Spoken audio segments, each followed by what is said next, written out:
ವಿಧಾನಸೌಧದ ಭದ್ರತಾ ವಿಭಾಗ ಡಿಸಿಪಿ ಪತ್ರ ಬರೆದಿದ್ದಾರೆ ಸರ್. ಅಂದ್ರೆ ಪ್ರೋಗ್ರಾಮ್ ಮಾಡಬಾರ್ದಾಗಿತ್ತು, ಅಂದ್ರೆ ಅಲ್ಲಿ ತೊಂದರೆ ಆಗುತ್ತೆ, ನಮಗೆ ಆಗೋದಿಲ್ಲ ಅನ್ನೋದು ರಾಜ್ಯದಲ್ಲಿಗೆ ಪತ್ರ ಬರೆದಿದ್ದಾರೆ ಸರ್. ಯಾರಿಗೆ? DPR ಸೆಕ್ರೆಟರಿ ಸತ್ಯವತಿ ಅವರಿಗೆ. ಆಯ್ತು, ಅವರು ಉತ್ತರ ಏನಂತ ಕೊಟ್ಟಿದ್ದಾರೆ ಗೊತ್ತಾ ನಿಮಗೆ? ಕಂಡೀಷನ್ಸ್ ಹಾಕಿ ಕೊಟ್ಟಿದ್ದಾರೆ. ಆ ಕಂಡೀಷನ್ಸ್ನೆಲ್ಲ ಫುಲ್ಫಿಲ್ ಮಾಡಿ ಅಂತ ಹೇಳಿದ್ದಾರೆ. ಅವ್ರು ಫುಲ್ಫಿಲ್ ಮಾಡೋದು ಅವರು ಇಟ್ ಈಸ್ ಪೊಲೀಸ್ನವ್ರ ಕರ್ತವ್ಯ ಅಲ್ವಾ? ಬಟ್ ಅವ್ರು ಆಗೋದಿಲ್ಲ, ಕಷ್ಟ ಆಗುತ್ತೆ ಅಂತ ಹೇಳಿದ್ದಾರೆ. ಆದ್ಮೇಲೆ ಏನಂತ ಬರ್ದಿದ್ದಾರೆ ಗೊತ್ತಾ? ನೀವು ಓದಿದ್ಯಾ ಪೂರಾ? ಏನಂತ ಕೊನೆಯಲ್ಲಿ ಏನಂತ ಹೇಳಿದ್ದಾರೆ? ನೀವು ಸರ್ಕಾರ ತೀರ್ಮಾನ ತಗೊಂಡ್ರೆ ಮಾಡ್ತೀವಿ. ಅದು ನನ್ನ ಹತ್ರ ಬಂದೇ ಇಲ್ಲ. DPR ಸೆಕ್ರೆಟರಿ ಪರ್ಮಿಷನ್ ಕೊಟ್ಟಿದ್ದಾರೆ. ಅಫ್ಕೋರ್ಸ್ ನನ್ಗೆ ಹೇಳಿದ್ರು, ನಾನು ಕೊಡಿ ಅಂತ ಹೇಳಿದೆ. ಎಲ್ಲಿ? ವಿಧಾನಸೌಧದ ಎದುರುಗಡೆ. ವಿಧಾನಸೌಧದಲ್ಲಿ ಏನಾದ್ರು ಘಟನೆ ನಡೆದಿದ್ಯಾ? ಅದರಲ್ಲಿ ರಾಜ್ಯಪಾಲರು ಭೇಟಿಯಾಗಿದ್ರು, ಭಾಗವಹಿಸಿದ್ರು. ವಿಧಾನಸೌಧದಲ್ಲಿ ಏನು ಆಗಿಲ್ವಲ್ಲ? ಆಗಿದೆಯಾ? ಕ್ರೀಡಾಂಗಣದಲ್ಲಿ ಫಂಕ್ಷನ್ ಅರೇಂಜ್ ಮಾಡಿದವ್ರು ಯಾರು? ಯಾರ್ರೀ? ಪೊಲೀಸ್ನವ್ರು ಬಂದೋಬಸ್ತ್ ಮಾಡೋದು ಯಾರು? ಅದಕ್ಕೆ ಸರಿಯಾದ ರೀತಿಯಲ್ಲಿ ಮಾಡಿಲ್ಲ ಅಂತ ಸಸ್ಪೆಂಡ್ ಮಾಡಿದ್ದೀವಿ. ಯಾಕೆ ಸತ್ಯವತಿ ಏನ್ ಮಾಡಿದಾರೆ?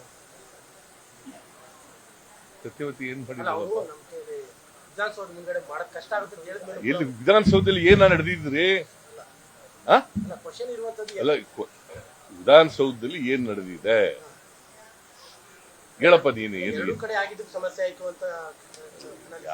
ಆತರ ಹೇಳಿದ್ರ? ಆತರ ಬರ್ದಿದಾರ ಹಂಗೆ ಅಲ್ಲಿ? ಮತ್ತೆ ನೀನೇ ಪ್ರಶ್ನೆ ಮಾಡ್ತೀಯ? ಅಲ್ಲ, ನೀನು ಲೆಟರ್ ಓದ್ದವನು, ನೀನೇ ಇಂಟರ್ಪ್ರಿಟ್ ಮಾಡಿ ಬೇರೆ ತರ ಇಂಟರ್ಪ್ರಿಟ್ ಮಾಡ್ತೀಯ? ಅದು ಬೇರೆ ಪ್ರಶ್ನೆಯ. ನೋಡೆಯ, ವಿಧಾನಸೌಧದ ಮುಂದೆ ಮಾಡಿರುವಾಗ ಅಲ್ಲಿ ಪೊಲೀಸ್ನವರು ತಪ್ಪುಗಳು ಮಾಡಿದ್ದಾರೆ, ಗೊತ್ತಾಯ್ತಾ? ಈಗ ನನಗೆ ಬಂದೋಬಸ್ತ್ ಮಾಡಿದ್ದೀವಿ ಅಂತ ತಿಳಿಸೋರು ಯಾರು? ಪೊಲೀಸ್ನವರು ಅಂದ್ರೆ ಯಾರು? ಮೈಸೂರು ಬೆಂಗಳೂರು ಕಮಿಷನ್ ತಿಳಿಸಿದ್ರ? ತಿಳಿಸ್ಬೇಕ ಬೇಡ? ನೀವು ಏನೋ ಕಣ್ಮುಚ್ಚಿಗಂದು ಮಾತಾಡಿದ್ರೆ ಎಲ್ಲ ಕೇಳಪ್ಪ. ಇಲ್ಲಿ ತಮ್ಮ, ಪೊಲೀಸ್ನವರು ಸರ್ಕಾರದ ಮುಖ್ಯಸ್ಥ ಯಾರೇ? ನನಗೆ ತಿಳಿಸ್ಬೇಕ ಬೇಡ? ಸರಿಯಾದ ರೀತಿಯಲ್ಲಿ ಭದ್ರತೆ ಮಾಡಿದ್ದೀವಿ ಇಲ್ವೋ ಅಂತ ಹೇಳ್ಬೇಕ ಬೇಡ? ಹೇಳಿಲ್ಲ ಅಲ್ಲ, ಹೇಳಿರೋದು ಗೊತ್ತಾ ನಿಮ್ಗೆ? ನಾನು ಹೇಳಿಲ್ಲ. ಪೊಲೀಸ್ನವ್ರು ತಪ್ಪಲ್ವಾ? Sir, it is a serious lapse. ನೀವು ಹೇಳಿಲ್ಲ ಅಂತ ಏನಾದ್ರು ಆಗಿದ್ರೆ ಅದು ಡಿಲಿಕ್ಷನ್ ಆಫ್ ಡ್ಯೂಟಿ ಅಲ್ಲ sir. It is a serious lapse. Keeping Siddaramaiah dark itself chief minister. ನೋಡಪ್ಪ, ರೆಗ್ಯುಲರ್ ಕೋರ್ಸ್ ನಲ್ಲಿ DPR ಸೆಕ್ರೆಟರಿ ಹೇಳಿದ್ದಾರೆ. ನನ್ ಕೇಳಿದ್ರು ಚೀಫ್ ಸೆಕ್ರೆಟರಿ, ನನಗೆ ಮಾಡೋಣ ಸರ್ ಅಂತ ಹೇಳಿದ್ರು. ಎಲ್ಲ ಪೊಲೀಸ್ನವರೆಲ್ಲ ಒಪ್ಕೊಂಡಿದ್ದಾರೆ, ಮಾಡೋಣ. ಆಯ್ತು, ಮಾಡಿ. ಆಮೇಲೆ ಇವರು ಕ್ರಿಕೆಟ್ ಅಸೋಸಿಯೇಷನ್ ಅವರು ಸೆಕ್ರೆಟರಿ ಮತ್ತು ಟ್ರೆಜರರ್ ಬಂದು ನನ್ನನ್ನು ಭೇಟಿ ಮಾಡಿ ನನಗೆ ಇನ್ವೈಟ್ ಮಾಡಿದ್ರು. ನಾವು ಮಾಡಿರೋ ಫಂಕ್ಷನ್ ಅಲ್ಲ ಅದು, ಅವ್ರು ಮಾಡಿರೋ ಫಂಕ್ಷನ್. ನನಗೆ ಇನ್ವೈಟ್ ಮಾಡಿದ್ರು. ಆಮೇಲೆ ಗವರ್ನರ್ ಕೂಡ ಬರ್ತಾರೆ ಅಂತ ಹೇಳಿದ್ರು.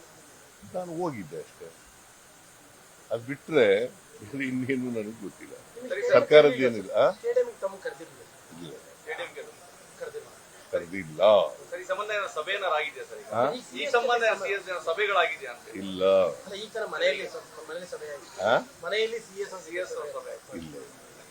ಯಾರು ನಿಮ್ಗೆಲ್ಲ ಇವೆಲ್ಲ ಹೇಳಿದ್ರು?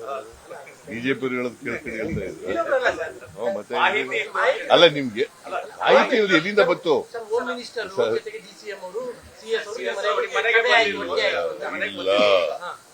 ಇಲ್ಲ, DCMಗೂ ಗೊತ್ತಿಲ್ಲ, ಅಲ್ಲ ಇವರಿಗೆ ಹೋಮ್ ಮಿನಿಸ್ಟರ್ಗೂ ಗೊತ್ತಿಲ್ಲ, ನನಗೂ. ಒಬ್ಬರು ಕೇಳ್ರಿ. ಸರ್, ಈಗ ಮನೆಯಿಂದ ಅಲ್ಲ ಇವತ್ತೇನಾದ್ರು ಮನೇಲಿ ಸಭೆ ಆಯ್ತಾ ಈ ಸಂಬಂಧ ಅಂತ ಸರ್? ಯಾವುದು ಈ ಎಲ್ಲ ವಿಚಾರ CS ಅವ್ರದ್ದು, ಗೃಹ ಮಂತ್ರಿಗಳದ್ದು, DCM ಅವ್ರದ್ದು ಏನಾದ್ರು ಸಭೆ ಆಯ್ತಾ ಸರ್ ತಮ್ಮ ಜೊತೆಗೆ ಇವತ್ತು ಅಂತ? ಈ ವಿಚಾರಗಳ ಬಗ್ಗೆ ಯಾವ್ದಾದ್ರು ಸಭೆ ಆಗಿದೆಯಾ ಸರ್ ಇವತ್ತು?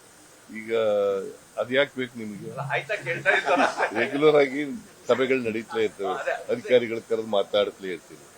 ಅದೇ ಸಭೆ ನಡೀತಾ ಅಂತ ಅಲ್ಲ, ಏನಾದ್ರು ಮಹತ್ವದ ಪರ್ಟಿಕ್ಯುಲರ್ ಆಗಿ ಕೇಳ್ತಾ ನಿರ್ಧಾರಗಳಾಗಿವೆ ಇದ್ದೀರಿ. ಅಂತ.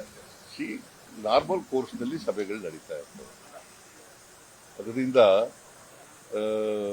ಅಧಿಕಾರಿಗಳನ್ನ ಕರೆದು ಮಾತಾಡೋದು ಇವೆಲ್ಲ ನಡೀತಾ ಇರ್ತವೆ.